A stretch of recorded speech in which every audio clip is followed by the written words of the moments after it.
우리가 사순절 기간 예수 그리스도의 그 고난에 대해서 묵상했고, 오늘은 또 종료주일 또 연장선상에서 예수님께서 십자가의 길을 가시면서 특별히 최후의 만찬에서 제자들과 함께 또 당신의 살과 피를 나누시는 그 최후의 만찬, 그 자리뿐만이 아니라 또 예수님께서 오늘 본문에서 말씀하셨듯이 내 살이 떡이고 내 피가 생명의 피다 라고 그렇게 말씀하시는 장면입니다. 근데 여전히 유대 종교 지도자를 비롯해서 이 말씀을 듣는 사람들은 예수님의 그 말씀에 대해서 제대로 이해하지 못하죠.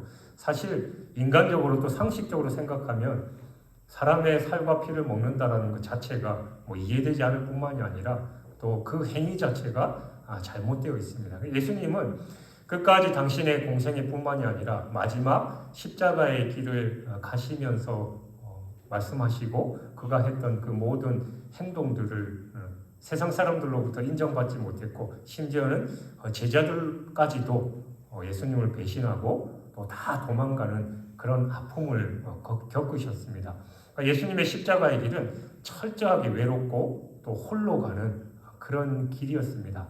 그래서 오늘 우리가 예배 시작할 때도 제가 읽어드린 그 말씀에서 세상 사람들은 예수님이 예루살렘 성에 입성하실 때 자신의 겉옷을 다 벗고 또 종려나무 가지를 깔고 흔들면서 호산나 다윗의 자손이여 그렇게 크게 외쳤지만 얼마 가지 않아서 저자를 십자가에 못 박으라 라고 외쳤던 그런 사람들, 혹여나 우리는 신앙생활을 하고 있으면서 그런 무리에 속해서 그저 그렇게 습관적으로 또 세상적으로 종교적으로 그렇게 신앙생활을 하고 종교생활을 하고 있지 않은지 우리 스스로를 돌아보면서 이 종료주일 참된 생명의 떡이고 양식이신 그 예수님, 예수 그리스도의 그 십자가의 보혈을 다시 한번 깊이 묵상하면서 또 우리가 다음 주일 부활주일을 맞이해서 성만찬식을 할 텐데 그 성만찬의 참된 의미가 무엇인지를 함께 나누겠습니다.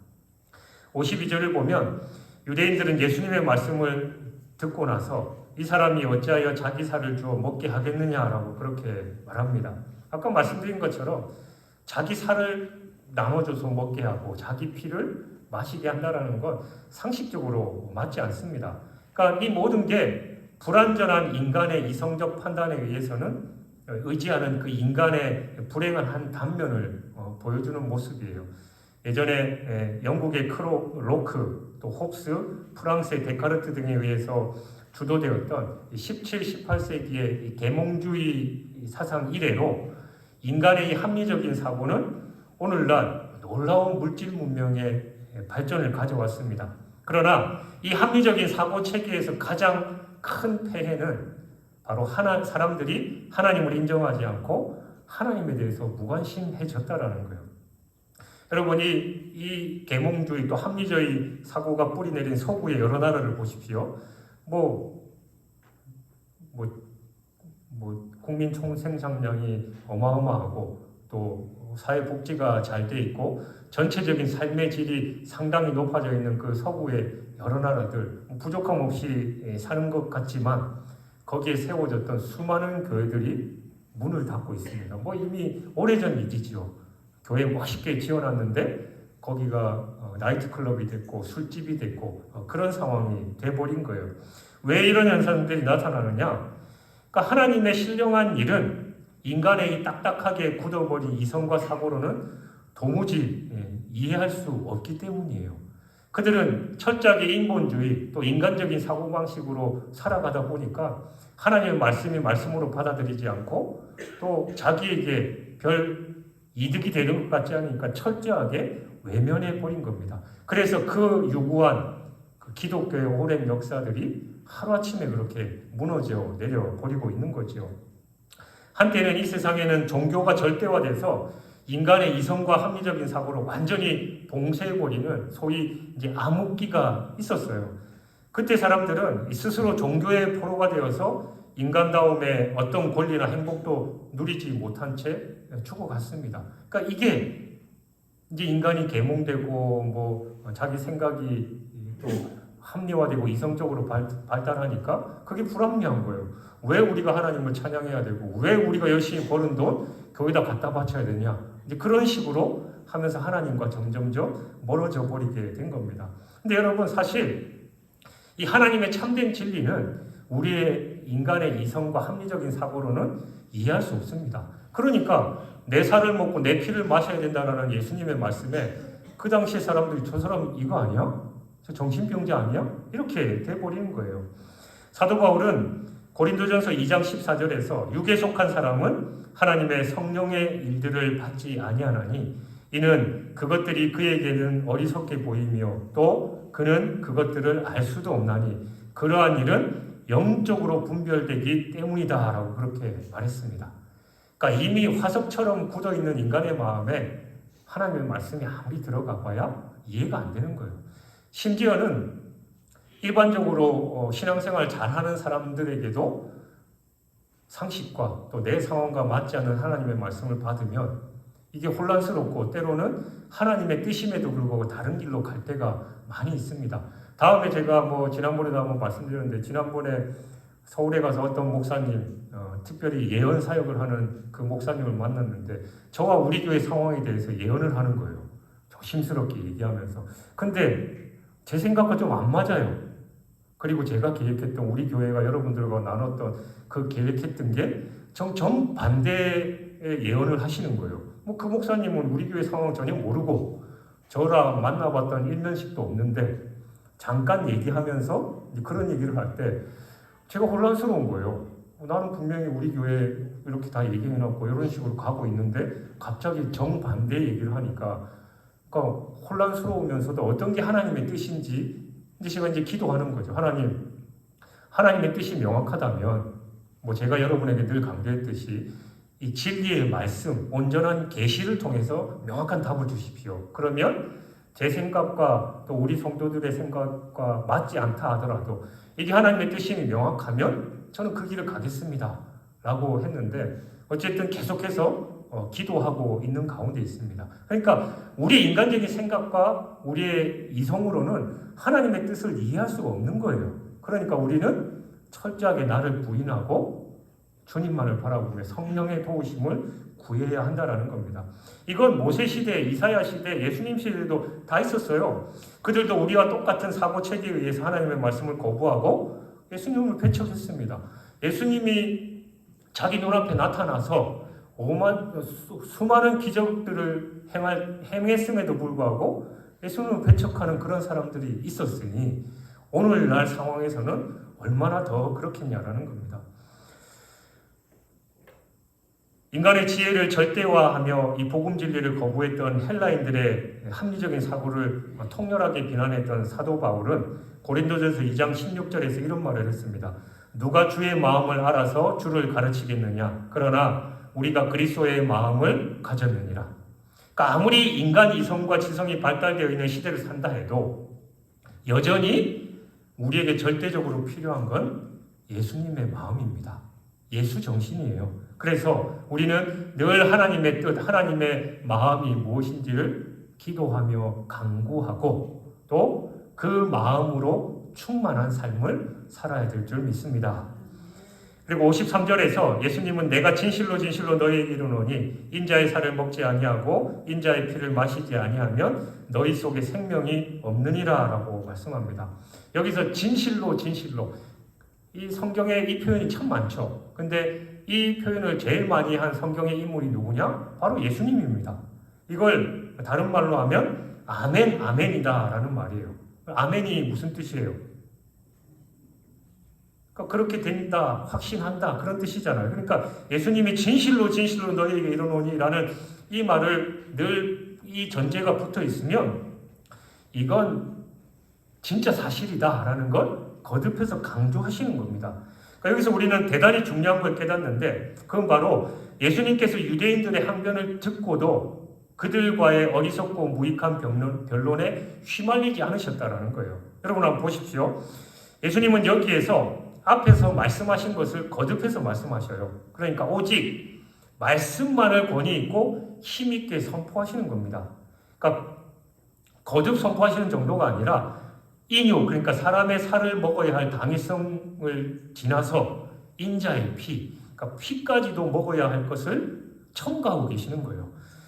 여러분, 당시에 이 사람의 살, 그러니까 인육과 피를 먹는다라는 건 상상할 수 없는 일이었습니다. 특히 레위기 7장 26절, 27절에 보면 유대인들에게는 피를 먹는 것 자체가 율법적으로 금지되어 있었어요. 사람의 피는 물론이거니와 짐승 피를 먹는 것도 금지되어 있었습니다. 그래서 제사를 위해서 잡은 짐승의 피조차 먹지 않고 제단에 쏟았다라는 게 성경에 기록되어 있습니다. 그런데도 예수님은 그들이 받아들이기 어려운 말씀을 하셨어요. 사실 이 말씀은 진짜로 인육을 먹고 피를 마시는 그 말씀이 아니라 그러니까 성만찬에 관한 것으로서 이것을 유대인들이 받아들이기 어려웠기 때문에 다른 복음서에는 제자들에게만 은밀히 이 말씀을 하신 것으로 밝히고 있어요. 근데 요한만은 이 요한복음에서 이걸 예수님께서 유대인들에게도 전했다라고 그렇게 기록하고 있습니다. 그렇다면 예수님이 이걸 증거하심으로써 제자들에게 하시고 싶었던 말씀이 뭐냐? 그건 바로 복음의 선포적 성격입니다. 그러니까 복음이란 여러분, 사람을 설득하는 게 아니에요. 사람들에게 교회에 나갈 것을 막 간구하듯이 야, 교회 한 번만 나가줄래? 그러면 내가 뭐 이렇게 할게 라고 한 듯이 그게 아니에요. 물론 우리가 천하보다 귀한 한 영혼에 대한 가치를 모르거나 가볍게 여기는 게 아닙니다. 그렇게 해서라도 그 사람이 교회에 발을 내디디면 성령께서 역사하셔서 그를 변화시킬 것을 기대하기 때문에 그렇게 하는 거죠. 하지만 마찬가지로 복음이 지닌 위대한 선포적 성격도 가볍게 여기면 안 되는 거예요. 복음이란 결코 그렇게 가볍게 취급되어서는 안 됩니다. 그러니까 옛날 왕의 어명을 받잡듯이 그렇게 받잡고 들어야 하는 게 복음이에요. 그래서 사실은 저도 목회하다가 막 말씀을 전하고 성경 공부하고 그래도 믿지도 않고 잘 믿음이 삐뚤러 가는 그런 성도들 보면 그런 생각이 들어요. 속으로. 물론 대놓고는 얘기 못하죠. 누가 손했는데 뭐 자기가 교회 안 다니고 뭐 믿음 안 가지면 물론 제가 목양을 하고 그 사람을 이제 주님께서 맡기신 양을 잘 치는 게 제 사명입니다만 속으로 보면 그 사람이 안 하면 물론 나중에 가서 하나님께 제가 거기에 대한 책임을 물으시긴 하겠죠. 그러나 그 사람이 구원받지 못하고는 그 사람 몫인 거예요. 그러니까 답답한 거예요.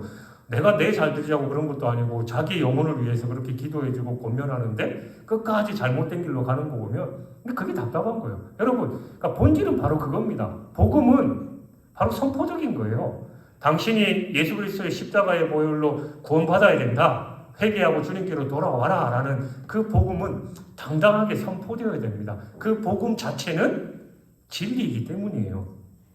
복음은 그것을 듣는 사람의 마음이 열려서 부드러운 밭이 되어 있을 때 역사하게 됩니다. 즉 복음의 능력에 스스로 반응하는 사람에게 역사하는 거예요. 끝까지 거부하면 그 복음은 역사하지 않습니다. 세례 요한은 광야에서 사역을 했지만 모든 백성들이 다 나와서 들었죠. 예수님도 광야와 산 바닷가에서 전하셨지만 사람들이 구름대와 같이 몰려들어서 그 말씀을 들었습니다. 그러니까 저도 약간 좀 부정적인 생각이 많고 오늘날 전도해도 잘 안 되고 복음을 전해도 저 사람들이 제대로 안 듣고 변화되지 않는 그런 상황이지 않냐 늘 그런 생각과 약간 위축되어 있는 그런 생각들을 하면서 그렇게 지낸 적도 참 많이 있었는데 요즘 들어서 제 생각이 좀 많이 바뀌었어요. 그래서 제 기도가 하나님 제가 선포하는 그 말씀이 생명이 있게 해주십시오. 여러분 생명이 있으면 사람들이 몰려듭니다. 교회 입지가 어떻고 주차장이 불편하고 찾아가기 힘들고 여러분들 맛집 찾아갈 때 어떻게 하셔요? 여러분들은 그저 저랑 스타일이 비슷해서 그냥 안 먹고 말지 그냥 딴 거 먹지 꼭 거기 한두 시간씩 기다려서 먹어요. 근데 세상 사람들은 그럽니다. 똑같은 식당이 아닌 거예요. 정말 맛집이면 줄을 한두 시간을 서서라도 먹듯이 이 강단에서 생명이 흘러가고 우리 교회에 대한 좋은 소문이 흘러나가면 우리 교회가 어디 구석에 처박혀 있든지 이런 거 상관없어요. 사람들이 미어 터지는 거예요. 그리고 주차장에 자기 주차비 내서까지도 교회에 와서 앉아 있는 거예요. 예전에 제가 한번 말씀드린 적이 있죠. 제가 서울에서 어떤 큰 교회 고시 공부하는 시절에 그 교회에 출석 한 6개월 정도 다녔는데 예배 시간이 이제 뭐 큰 교회니까 1, 2, 3, 4, 9 이렇게 있잖아요. 그래서 앞에 예배가 끝나면 뒤에서 사람들이 그냥 그 안내위원들이 막 만류함에도 불구하고 이렇게 뛰어갈 준비를 하고 있어요. 그래서 일단 사람들이 다 빠진 다음에 들어가게 해주니까 성도들이 일 마치고 다 빠져나가면 들어가십시오 하면 그 연세 드신 뭐 권사님들, 뭐 집사님들 이런 분들이 이제 뛰기 시작해요. 그러고 이 사람들이 그 통로가 이렇게 우리 교회처럼 보통 교회들은 장의자 사이에 이렇게 길이 나와 있으면 좁잖아요. 많은 사람들이 한꺼번에 가기 힘드니까 신발 벗고 신발을 들고 장의자를 그냥 건너서 와서 앞에 앉으려고. 여러분 우리 교회도 그렇게 해야 되지 않겠습니까? 그러니까 여러분 뭐 부족한 저를 위해서 기도해 주시고 우리 서로 우리 교회 공동체를 위해서 기도해서 하나님 우리 교회 생명이 있고 능력이 있으면 사람들이 몰려옵니다. 자리 부족하면 요 앞에 무릎 꿇고라도 앉아서 예배 드려요. 그러니까 우리는 그 진리의 말씀, 그 생명이 우리 교회에서 흘러나가도록 기도해야 될 줄 믿습니다. 54절과 55절을 보면 예수님은 자신만이 참된 양식이고 참된 음료다라는 걸 거듭해서 밝히십니다. 그러나 오늘 우리 가운데 예수님의 피와 살을 직접 먹은 사람은 아무도 없죠. 이건 비단 우리뿐만이 아니에요. 예수님의 제자들조차 예수님의 피와 살을 직접 먹은 사람이 없습니다. 뭐 웃기겠죠. 그때 최후의 만찬 때 내 살이니 받아 먹어라. 뭐 이 포도주는 내 피니 받아 마시라 했는데 그 옆에서 이상한 제자가 그냥 예수님의 살을 확 깨물고 이러면은 얼마나 웃기겠습니까? 진짜 그 살을 먹고 피를 마시려고. 근데 그런 사람은 없습니다. 따라서 이건 당연히 성만찬에 관한 말씀인 거예요. 그러니까 초대교회 시대 로마 정부는 성도들이 성만찬을 행하는 걸 보고 진짜로 인육과 피를 먹는다라고 오해했습니다. 그래서 그들이 핍박을 당했어요. 그렇지만 우리는 성만찬의 떡과 잔을 통해서 예수님의 살과 피를 먹을 수 있는 겁니다. 그러므로 우리에게는 생명이 있는 거죠. 예수님의 보혈의 이 대속이 나와 뗄래야 뗄 수 없는 그런 관계를 형성합니다. 관계하는 정도가 아니에요. 예수님의 강조점은 우리 성도가 세상을 살아갈 힘이 여기에서 비롯된다라고 가르쳐주고 계시는 겁니다. 우리는 세상에서 좋은 것, 맛난 것 먹으면서 살아가죠. 여러분들도 뭐 연세 드신 분들도 요즘 뭐 많이들 그러시는데 젊은 사람들은 그 뭐 SNS나 유튜브나 뭐 이런 거 보면서 맛집 뭐 소개 이런 거 많이 봐요. 그러면서 입맛 다시면서 뭐 나도 이제 저런 데 한번 가봐야지 하고 아까 얘기했듯이 그 맛집 찾아가가지고 몇 시간씩 운전하고 가서 또 한두 시간씩 줄 서서 막 그걸 먹고 그렇게 한다라는 겁니다. 근데 여러분 아무리 기름진 거 좋은 거 맛집 찾아가서 그렇게 먹으면 뭐 기분도 좋고 그렇겠지만 우리의 실질적인 우리의 삶이 변화되냐라는 거예요. 물론 뭐 스트레스 해소되고 그렇게 하겠죠. 그러나 그 음식이 그 사람에게 진정한 용기와 지혜를 줄 수는 없습니다. 좋은 음식이 사람을 길러내는 게 아니에요. 힘주는 게 아닙니다. 세상의 음식이나 음료가 사람에게 진정한 용기와 소망과 생명을 가져다 주는 게 아니에요. 근데 성만찬의 떡은 어떻냐? 비록 뭐 그게 소량에 불과하지만 우리 사람에게 소생하는 힘을 줍니다. 육신의 힘을 줄 만큼의 그 많은 양은 아니지만 육신에게 주는 그 어떠한 힘도 능가하는 영적인 힘을 주는 겁니다. 죄인을 변화시켜서 의인이 되게 하지요. 자기의 추악함을 도저히 발견하지 못했던 죄인의 눈을 밝혀서 스스로 그 죄에 대해서 깨닫고 회개하게 합니다. 더 이상 살아갈 아무런 용기도 없는 사람들이 성만찬의 떡과 잔을 대함으로써 예수님으로부터 공급되는 엄청난 힘과 용기를 공급받고 마른 풀잎이 봄비에 소생하듯이 회복이 되는 겁니다.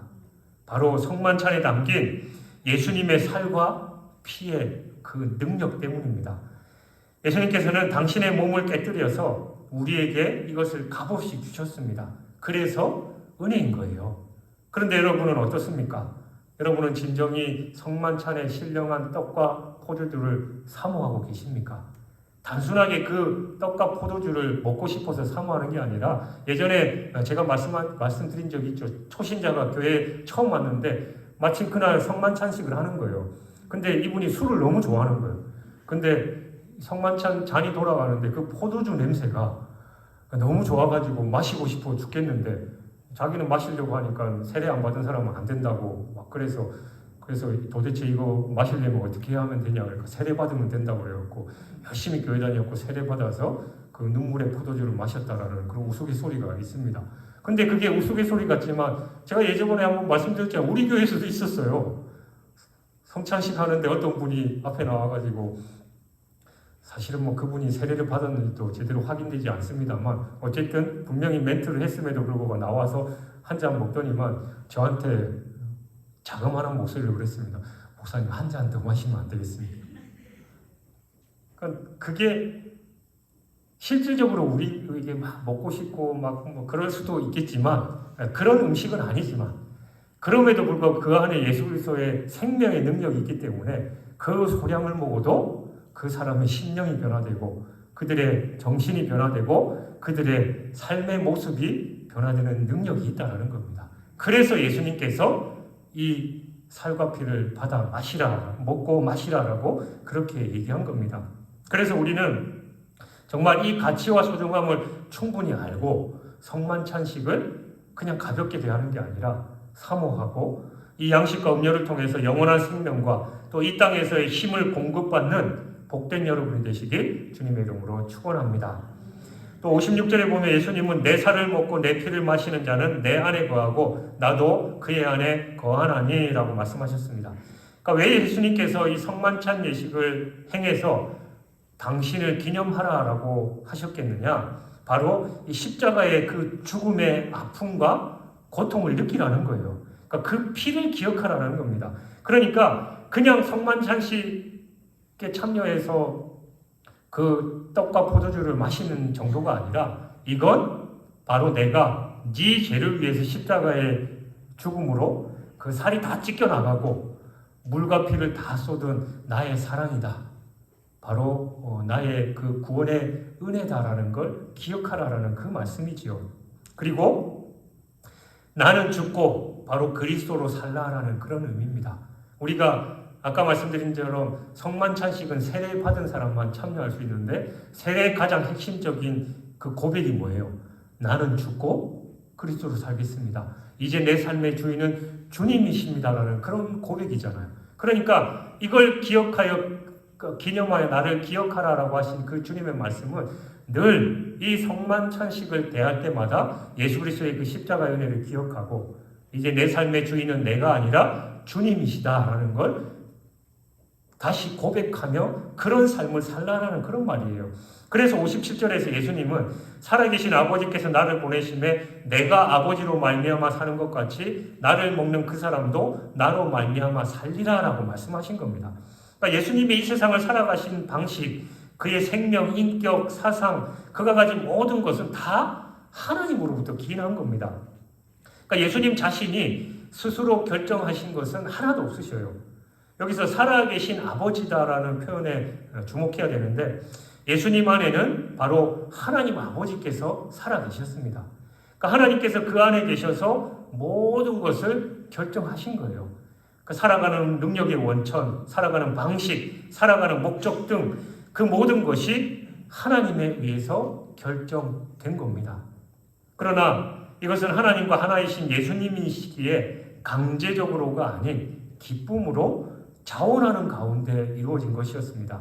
그런데 이제 예수님은 우리 성도들의 존재 방식이 바로 이러한 원리와 원칙에 따라서 결정돼야 된다라고 말씀하십니다. 즉 예수님의 존재 방식과 삶의 모든 모습이 하나님에 의해서 결정되었듯이 우리 성도들의 삶의 모든 방식과 모든 삶에 살아가는 양태들이 바로 주님 예수 그리스도에 의해서 결정되어야 된다라는 말씀이에요. 바로 그것이 믿는 자이고 성도다라고 말씀하십니다. 우리는 흔히 주일날 교회 나오고 세례받고 헌금하면서 봉사하는 그런 삶이 성도 삶이다라고 생각하기 쉽습니다. 그러나 예수님의 생각은 전혀 다릅니다. 아무리 우리가 외형적으로 그런 일에 익숙해 있을지라도 그 모든 삶의 존재 방식이나 사고 또 존재 목적 등이 예수님을 닮아 있지 않으면 예수님과 무관한 자라는 거예요. 내가 아무리 교회에서 열심히 신앙생활하고 봉사하고 또 오랜 기간 교회를 다녔다 해도 그 삶의 주인이 온전히 예수님이시지 않으면 나는 너를 모른다. 그 얘기가 된다라는 겁니다. 예수님이 그의 안에 생생히 살아있어서 그가 하는 말이나 품는 생각이나 행동 전반에 영향을 미치지 못하면 아무리 그가 직분자이고 오래 믿음 생활을 했을지라도 예수님과는 무관한 사람이 되고 마는 것입니다. 우리는 예수님의 이 말씀을 통해서 당시 유대인들이 왜 예수님을 따라가지 않으면 안 되었는가를 깨달을 수 있어요. 그러니까 어떤 면에서 예수님이 그들에게 요구하시고 가르치신 것은 그렇게 간단한 게 아니었어요. 그러니까 예수님이 기적을 행하고 또 물질적인 기적, 사람을 살려내고 또 오병이어의 기적을 베푸시면서 따라오라고 하신다면 따라가지 않을 사람이 누가 있겠어요? 병 고쳐지고 죽은 사람 벌떡벌떡 일어나고 또 그냥 도시락 하나 가지고 5천 명이나 먹이시는 그런 능력 앞에 안 따라다닐 사람이 누가 있겠냐라는 겁니다. 그러나 예수님의 말씀의 목적은 그게 아니었고 예수님은 사람들의 사고와 생활 또 인격 전반의 대변화를 요구하셨어요. 네 마음대로 사는 게 아니라 하나님의 뜻대로 살아야 돼. 성경의 말씀에 근거해서 살아야 돼. 라고 말씀하시니까 이거 좀 아닌 것 같은데? 불편한데? 아까 얘기했듯이 인간의 이성주의, 합리적인 사고방식에 뭐가 안 맞는 거예요. 그러니까 다 예수님을 배척하고 떠나고 결국은 저를 십자가에 못 박으라라고 외치게 되는 겁니다. 여러분의 생각에 의해서 예수님의 상이 바뀌는 게 아니라 예수님으로 말미암아 여러분의 생각이 바뀌고 가치관이 바뀌어야 됩니다. 그게 참다운 믿는 신앙인의 자세입니다. 또 58절을 보면 예수님은 자신을 다시금 하늘에서 내려온 떡이다라고 소개하시면서 이것은 조상들이 먹고도 죽은 것과 같지 않다라고 말씀하셨어요. 그러니까 조상들이 하늘에서 내려온 떡을 먹은 게 뭐예요? 이스라엘 백성들이 광야에서 만나를 먹었죠. 그것도 하늘에서 내려온 떡입니다. 그러니까 예수님 자신도 하늘에서 내려온 생명의 떡이다라고 말씀하셨어요. 근데 만나와 예수님과 공통점이 있지만 하늘에서 내려온 떡이다라는 공통점이 있지만 차이점은 만나를 먹은 그 이스라엘 백성들은 광야에서 다 죽어갔습니다. 심지어는 가나안 땅에도 여호수아와 갈렙을 제외한 모든 사람들이 들어가지 못했습니다. 거기에는 생명이 없었던 거예요. 그러나 예수님은 자신이 생명의 떡이다라고 말씀하시는 겁니다. 예수님이 이 땅에 오신 지 무려 2000년의 세월이 흐르고 있죠. 그러니까 이 기간은 예수님이 과연 인류의 생명의 떡이 되시는가에 대한 검증하기에 충분한 기간입니다. 만약 예수님께서 생명의 떡이 되지 못하신다면 약효 없음을 판정받고 역사에서도 이미 사라져 버렸을 거 아니에요. 한때 중국의 중문학자인 어떤 사람이 공자가 죽어야 나라가 산다라는 책을 출판해서 이 사회적인 센세이션을 일으켰습니다. 공자는 중국 사람들에게 얼마나 존경받는 인물이에요. 그러니까 그토록 오랫동안 신봉해온 이 공자가 동양권 대부분의 나라에서 폐기 처분당했고 이제 우리나라만이 여전히 공자를 놓지 못하는 유일한 국가로 남아있다라는 게 그의 핵심적인 주장이었어요. 따라서 하루빨리 이 땅에서 공자가 사라지지 않으면 그것이 우리의 발목을 잡는 걸림돌이 될 것이다 라는 거였어요. 그러니까 이처럼 세상에 천하 없는 것이라 할지라도 거기에 생명이 없다면 그것이 사라져 버립니다. 저도 어릴 때 이 공자에 대해서 논자에 대해서 순자에 대해서 구체적으로 배우고 시험도 쳤는데 요즘 학교에서 배워요? 배우도 모를 수도 있죠. 학교에서 배우는 것 같은데 잘 모르겠습니다. 할 수 있는데 그게 점점점 사라지는 거예요. 그 이유가 뭐냐면 세상 사람들의 삶에 영향력을 못 끼치고 오히려 방해가 된다는 말입니다. 공자와 논자와 옛날에 얼마나 우리 그렇게 많이 했습니까? 근데 그게 우리의 삶에 영향력을 미치고 실질적으로 역사가 일어났느냐? 그렇지 못하니까 심지어 공자의 고향인 중국의 그 중문학자도 공자가 죽어야 우리나라가 산다라고 그런 말을 했다라는 거예요. 근데 여러분 마찬가지로 예수님의 그 이름이 지금 2000년도도 훨씬 넘게 예수 그리스도만이 생명이고 길이요 진리요 생명이고 그리스도를 만미하지 않고는 아버지께로 갈 자가 없다라고 그렇게 치무치겨가면서 사람들이 얘기하고 그렇게 썰을 풀어왔는데 그게 비진리이고 그랬으면 에이 교회가 아무 소용없어 그냥 그래야 라고 치부되었을 텐데 여전히 물론 지역마다 나라마다 대륙마다 그 복음의 기치가 점점점 표대가 옮겨지긴 하지만 여전히 예수 그리스도로 말미암아 생명이 살아나고 역사가 일어나는 그런 현상들이 있으니까 2000년도 훨씬 넘게 예수님의 그 이름이 검증되어 왔다라는 겁니다. 인도의 민족운동가 간디는 예수님으로부터 가장 큰 영향력을 받았다라고 했던 그런 말이 있습니다. 사실 실제로 얼마나 많은 영혼들이 예수님을 통해서 살아나고 있습니까? 얼마나 많은 죽은 영혼들이 살아나고 상처 입은 영혼들이 소생케 되냐라는 겁니다. 예수님은 인류의 2000년 역사가 보증하는 유효기간이 다함이 없는 영원한 생명의 양식입니다. 그러므로 여러분 사라지고 썩어질 그것을 쫓는 삶이 아니라 영원한 생명의 양식이 예수님을 끝까지 붙드시길 주님의 이름으로 축원합니다. 그리고 59절을 보면 지금까지의 말씀을 예수님이 가버나움에서 하셨다라고 증거하고 있습니다. 여러분 가버나움은 바로 예수님의 활동의 본거지입니다. 예수님께서 이곳에서 가장 많은 기적과 이사를 베푸셨어요. 근데 예수님이 뭐라고 하셨습니까? 놀랍게도 이들은 그곳에서 가장 많은 기적과 이적을 행하셨음에도 불구하고 그들이 예수님을 믿지 않았어요. 그러니까 따지면 예수님이 그렇게 많은 활동을 하고 사역을 하셨음에도 불구하고 이스라엘 그 지역에서 복음화율이 가장 낮은 동네가 가버나움이었다라는 겁니다. 또 유대인들의 회당은 유대인들의 본거지였습니다.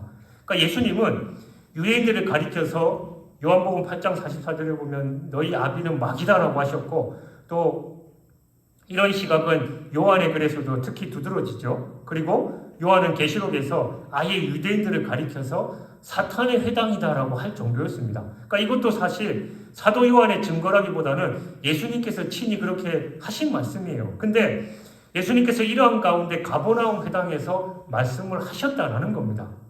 그러니까 예수님은 당신이 배척당하실 걸 알면서 복음화율이 제일 낮은 동네 그리고 유대인들의 본거지인 회당에서 이 말씀을 하신 거예요. 그러면 여러분 상식적으로 전문용어로 이 예수님의 말씀이 그 지역에서 또 회당에서 씨알이 먹히겠어요? 안 듣잖아요. 제일 반대 세력이 있고 예수님을 지금 죽이려고 하는 그런 사람들이 있는 데서 예수님은 지금 그 복음을 외치고 계시는 겁니다. 이게 바로 예수님과 우리의 차이점입니다. 여러분 요즘 전도해야 되는데 왜 전도를 안 하십니까? 왜 전도 안 하셔요? 뭐 별로 할 필요성을 못 느끼셔요? 아니면 영국의 어떤 교회처럼 우리 교회도 묘지가 있긴 하네요. 그 영국의 보통 그 서양은 교회 지하에 이제 그 묘지가 있으니까 자리가 몇 개 안 남았는데 자꾸 새 가족이 오니까 거기 내 자리라고 찜해놓은 그 할머니 그 성도들이 그 사람들 자꾸 옆구리 찔러서 교회 쫓아냈다 하죠.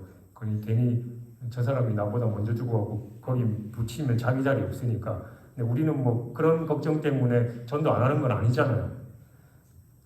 이 다칠 대로 다친 이 세상, 심지어는 교회라는 얘기만 꺼내도 핍박받는 이런 세상 속에서 전도해봐야 무슨 소용이 있습니까? 라는 그런 마음이 많지 않냐라는 겁니다. 우리는 이미 복음에 대한 그들의 생각을 미리 알고 있어요. 해봤자 소용없다라는 그런 생각들이 있다라는 겁니다. 오히려 핀잔 듣기 십상인 것을 잘 알고 있죠. 그러나 정말 우리가 알아야 할 것은 실패와 배척이 예상된다 하더라도 전해야 하는 게 우리가 해야 할 일입니다. 그러니까 듣든지 아니 듣든지 전해야 하는 게 바로 우리 성도들의 의무다라는 겁니다. 이것을 요구하면서 한없이 탄식하는 것이 바로 예수님의 마음이에요. 예수님은 지금도 저 죽어가는 백성들이 있는데 왜 너네는 가서 복음을 증거하지 않느냐라고 안타까워하십니다. 근데 우리의 마음은 어때요? 우리의 이웃과 회사 동료 또 가족의 마음에 대해서는 매우 예민하죠.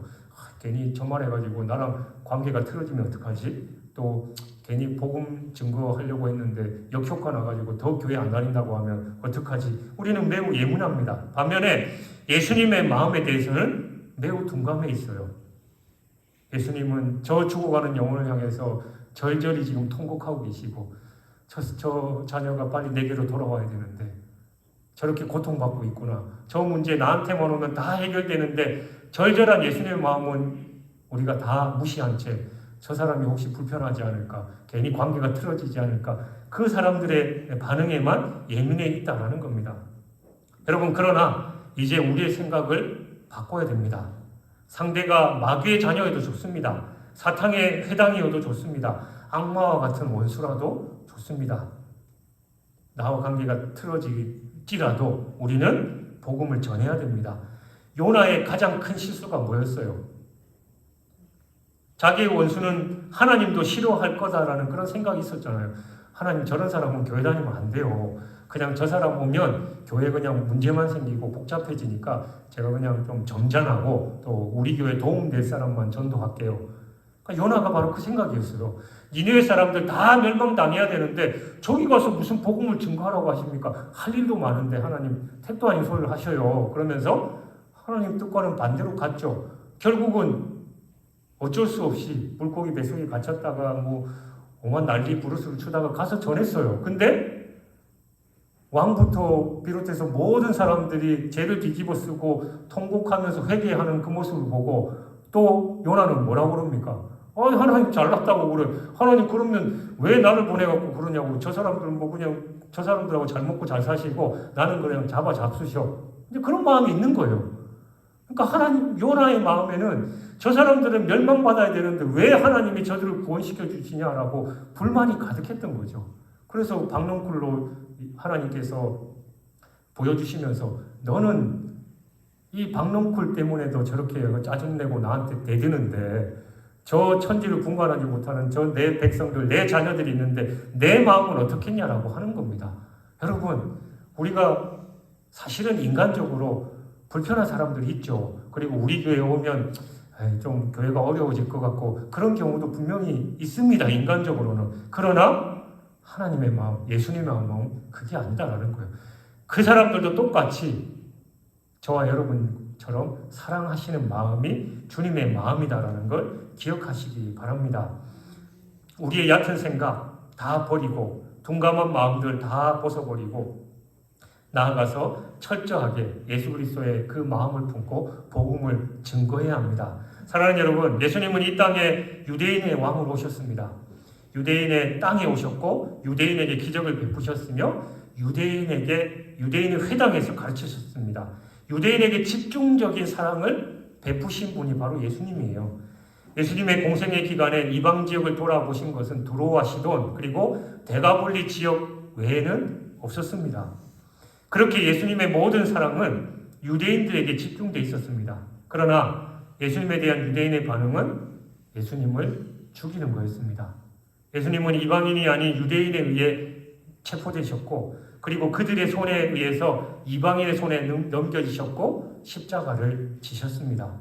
그리고 이후로 유대인은 예수님과 구원으로부터 영원히 멀어지게 되었음을 우리는 성경과 역사를 통해서 잘 알 수 있습니다. 그러면 이러한 어리석도록 한 이 배척은 유대인들의 전유물이냐라는 거예요. 우리는 흔히 믿는 성도들은 유대인과 대조되는 영적 이스라엘이다라고 얘기하죠. 왜냐하면 우리 역시 믿음으로 말미암아 아브라함의 자손이 되었기 때문입니다. 그러면 유대인은 하나님으로 버림을 받고 우리가 그 자리를 대신하게 됐다라는 그 사실이 우리의 구원을 영원히 보장해 주는 거냐? 당연히 아닙니다. 사도 바울은 로마서 11장 21절에서 하나님께서 온 가지들을 아끼지 아니하셨는데 우리 역시 얼마든지 아끼지 않고 내칠 수 있다라고 경고했습니다. 여러분, 그러니까 기억해야 돼요. 그러니까 원래 자식인 이스라엘도 그렇게 심판하시고 그들을 저버리신 하나님께서 서자인 우리는 오죽하겠냐라는 겁니다. 그러니까 우리도 아유 이스라엘 사람들 불쌍해라고 하는 게 아니라 그들을 거울 삼아서 우리도 이 마지막 때 믿음을 지키면서 정신을 바짝 차려야 된다라는 거예요. 예수님의 사랑을 얼마나 받느냐가 중요한 게 아닙니다. 얼마나 그 사랑을 갚으면서 사는가가 훨씬 중요합니다. 받는 그 사랑이 얼마나 감격하고 감사하는 마음이 용솟음 치는 가운데 살아가는가 하는 게 중요한 게 아니에요. 아니 그게 중요한 겁니다. 여러분 이 감격이 있냐라는 거예요. 이 감사가 여러분 안에서 들끓고 있습니까? 채워지지 않은 욕망에 대한 불만족으로 원망만 가슴에 가득한 채 그렇게 살아가고 있지 않습니까? 깊이 자신을 돌아보시길 바랍니다. 우리는 예수님을 믿고 그분 안에 거함으로써 영원한 생명을 얻고 또 하나님과의 깊고 풍성한 교제를 누릴 수 있습니다. 이 놀라운 진리를 다시 한번 가슴에 새기시고 예수님과 더욱 깊은 연합으로 하나님의 뜻을 알고 또 하나님께서 맡기신 사명을 이 땅에서 충성되이 잘 감당해서 생명의 떡이신 참 진리이신 길이요 진리요 생명이신 그 주님을 증거하는 그런 삶을 살아가는 저와 여러분이 되시길 주님의 이름으로 축원합니다.